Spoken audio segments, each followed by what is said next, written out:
పశ్చిమాసియా యుద్ధంతో తల్లడిల్లుతోంది. America, Iran మధ్య సెగలు పుడుతున్నాయి. ఇలాంటి గ్లోబల్ క్రైసిస్ సమయంలో ప్రపంచ దేశాలన్నీ రెండు రకాల దౌత్యాలను చూస్తున్నాయి. ఒకటి అమితమైన జాగ్రత్త, లోతైన వ్యూహం, నిశ్శబ్దంగా పావులు కదిపే భారత శైలి. రెండు పీకల్లోతు అప్పుల్లో ఉన్న, ఉగ్రవాద ముద్ర ఉన్న, ప్రపంచ శాంతికి తామే కేర్ ఆఫ్ అడ్రస్ అన్నట్టు బిల్డప్ ఇచ్చే పాకిస్తానీ శైలి. నిజానికి ఇస్లామాబాద్ వేదికగా జరిగిన శాంతి చర్చలు ఇప్పుడు హాట్ టాపిక్గా మారాయి. తనను తాను శాంతి దూతగా చిత్రించుకోవడానికి పాక్ పడని పాటలు లేవు. చైనా, సౌదీలను వెంటేసుకుని ఇరాన్ను లొంగదీయాలని చూసిన పాకిస్తాన్ చివరికి బొక్కబోర్లా పడింది. మరి భారత్ వైఖరేంటి? యుద్ధం ఆపేందుకు భారత్ ఎందుకు యత్నించలేదు? ఇస్లామాబాద్ చర్చల్లో పాకిస్తాన్ ఆడిన మైండ్ గేమ్, భారత్ పాటిస్తున్న రిస్క్ మేనేజ్మెంట్ అసలు రహస్యాలేంటి? Watch the story.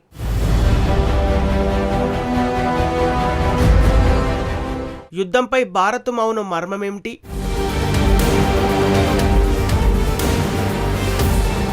పాక్ను దళాలని జైశంకర్ ఎందుకన్నారు?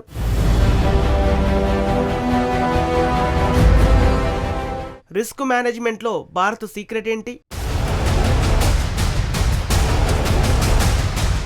పశ్చిమాసియా సంక్షోభంపై భారత్, పాకిస్తాన్ దౌత్య విధానంలో తేడా చాలా స్పష్టంగా కొట్టొచ్చినట్లు కనిపిస్తోంది. భారత్ అమితమైన జాగ్రత్తతో వ్యవహరిస్తోంది. పాకిస్తాన్ మాత్రం అందుకు భిన్నంగా అవకాశవాద రాజకీయాలతో దూకుడుగా వ్యవహరిస్తోంది. ప్రస్తుత భౌగోళిక రాజకీయ ఘర్షణలో పాక్ ఎలాంటి సంకోచం, సందేహం లేకుండా చొచ్చుకు వెళ్తోంది. ప్రస్తుత ఇరాన్ యుద్ధ ఫలితం ఎలా ఉంటుందో ఎవరికీ తెలియదు. ఇది ప్రపంచ వినాశనానికి దారితీసే పెను సంఘర్షణ. ఇప్పటికే అంతర్జాతీయంగా ఆర్థిక, ఇంధన సంక్షోభాన్ని ఇరాన్ యుద్ధం సృష్టించింది. అయినా సరే పాకిస్తాన్ మాత్రం తన ఉనికిని చాటుకోవడానికి ఈ యుద్ధాన్ని ఒక అవకాశంగా మార్చుకుంది. ఈ వివాదం చుట్టూ ఒక దౌత్య మార్గాన్ని రూపొందించడానికి China, Saudi Arabia, Turkey, Egypt వంటి దేశాలతో పాకిస్తాన్ సంప్రదింపులు జరుపుతూనే ఉంది. ఇక్కడ మరింత ఆశ్చర్యకరమైన విషయం ఏమిటంటే 40 రోజుల పాటు జరిగిన భీకర యుద్ధాన్ని ఆపేందుకు తెర వెనుక చర్చలు జరుపుతూ పాకిస్తాన్ శాంతిదూతగా, మధ్యవర్తిగా అవతారమెత్తింది. పాకిస్తాన్ పక్క దౌత్యాన్ని అనుసరిస్తుందంటే పప్పులో కాలేసినట్టే. ఆ దేశం కేవలం డ్రామా ఆర్టిస్టులను తలపిస్తుంది. మధ్యవర్తిని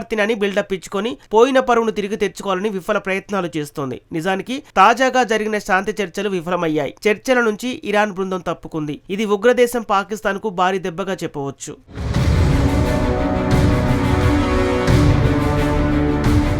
కేవలం ఫోటోలకు ఫోజులు ఇవ్వటం, ప్రపంచ దృష్టిని ఆకర్షించడమే పాకిస్తాన్ ఎజెండా. అసలు చర్చల్లో ఎలాంటి అంశాలను ప్రస్తావించాలన్నది ఇస్లామాబాద్కు కనీస అవగాహన కూడా లేదు. చర్చల ప్రక్రియపై నిజానికి ఇరాన్ ముందు నుంచి సందేహాలను వ్యక్తం చేస్తోంది. ఇరాన్ వంటి మొండి దేశాన్ని ఎలా డీల్ చేయాలో పాకిస్తాన్కు అస్సలు తెలియదు. తాలిబాన్లతోనే కాల్పుల విరమణ కుదుర్చుకొని పాకిస్తాన్ శాంతిదూతగా అవతారం ఎత్తాలని ఎలా ప్రయత్నించిందో ఆ దేశానికే తెలియాలి. ఇప్పుడు చర్చల్లో ఇరాన్ను బెదిరించి మధ్యవర్తి ముద్రను కూడా పాకిస్తాన్ చెరిపివేసుకుంది. శాంతిదూత కళలను కళ్ళలు చేసుకుంది. కానీ ఇండియాను చూడండి, ఎక్కడా ఈ సంఘర్షణ గురించి చర్చించడం లేదు. మౌనంగానే ఉంటూనే యుద్ధంలో తమ ప్రమేయం ఏమిటో ప్రపంచానికి గట్టిగా చెప్పడంలో భారత్ ఆరితేరింది. భారత్ అధికారికంగా దౌత్యం, చర్చలతోనే సమస్యను పరిష్కరించుకోవాలని యుద్ధానికి దిగిన అమెరికాకు, ఇరాన్కు సూచించింది. భారత్ రిస్క్ లేకుండా గేమ్ ఆడుతోంది. యుద్ధం ఎప్పటికీ పరిష్కారం కాదని పదే పదే ఢిల్లీ పిలుపునిస్తోంది. యుద్ధంలో పోరాడే ఏ పక్షాన్ని సమర్థించకుండా, మధ్యవర్తిత్వం వహించకుండా జాగ్రత్త పడుతోంది. ఇదే విషయాన్ని భారత విదేశాంగ మంత్రి ఎస్ జైశంకర్ కుండబద్దలు కొట్టారు. పాకిస్తాన్ మాదిరిగా భారత్ అనవసర విషయాల్లో జోక్యం చేసుకోదని తేల్చి చెప్పారు. సాధారణ దౌత్య నిబంధనలు పక్కన పెట్టి పాక్ మాదిరిగా దళాలుగా భారత్ ఉండబోదని జైశంకర్ చెప్పారు.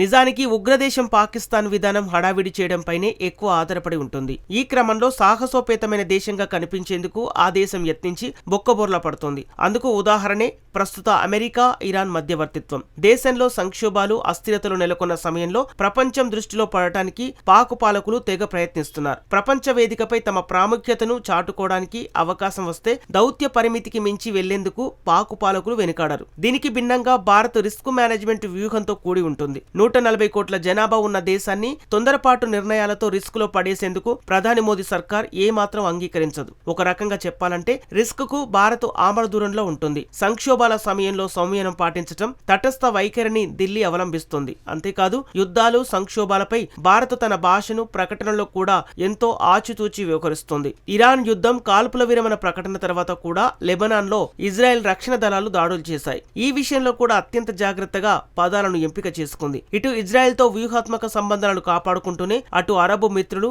ఇరాన్ తో స్నేహం చెడిపోకుండా చూసుకోవడానికి భారత్ యత్నిస్తోంది. ఒక రకంగా చెప్పాలంటే భారత్ స్పష్టత లేని వైఖరిని ఉద్దేశపూర్వకంగానే అనుసరిస్తోంది.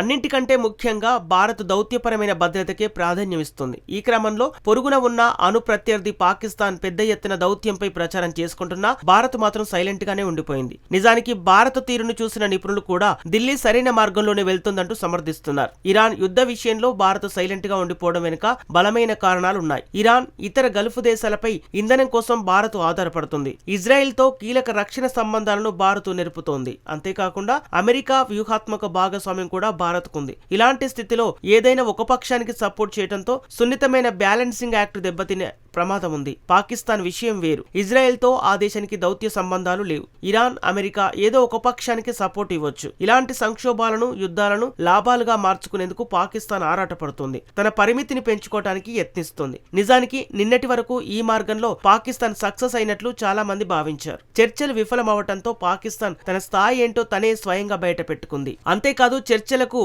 అమెరికాను, ఇరాన్ను ఆహ్వానించి పాకిస్తాన్ దౌత్యపరంగా భారత్ కంటే ఓ అడుగు ముందు వేసింది. ఆ తర్వాత శాంతి చర్చల్లో పాక్ అట్టర్ ఫ్లాప్ అయింది.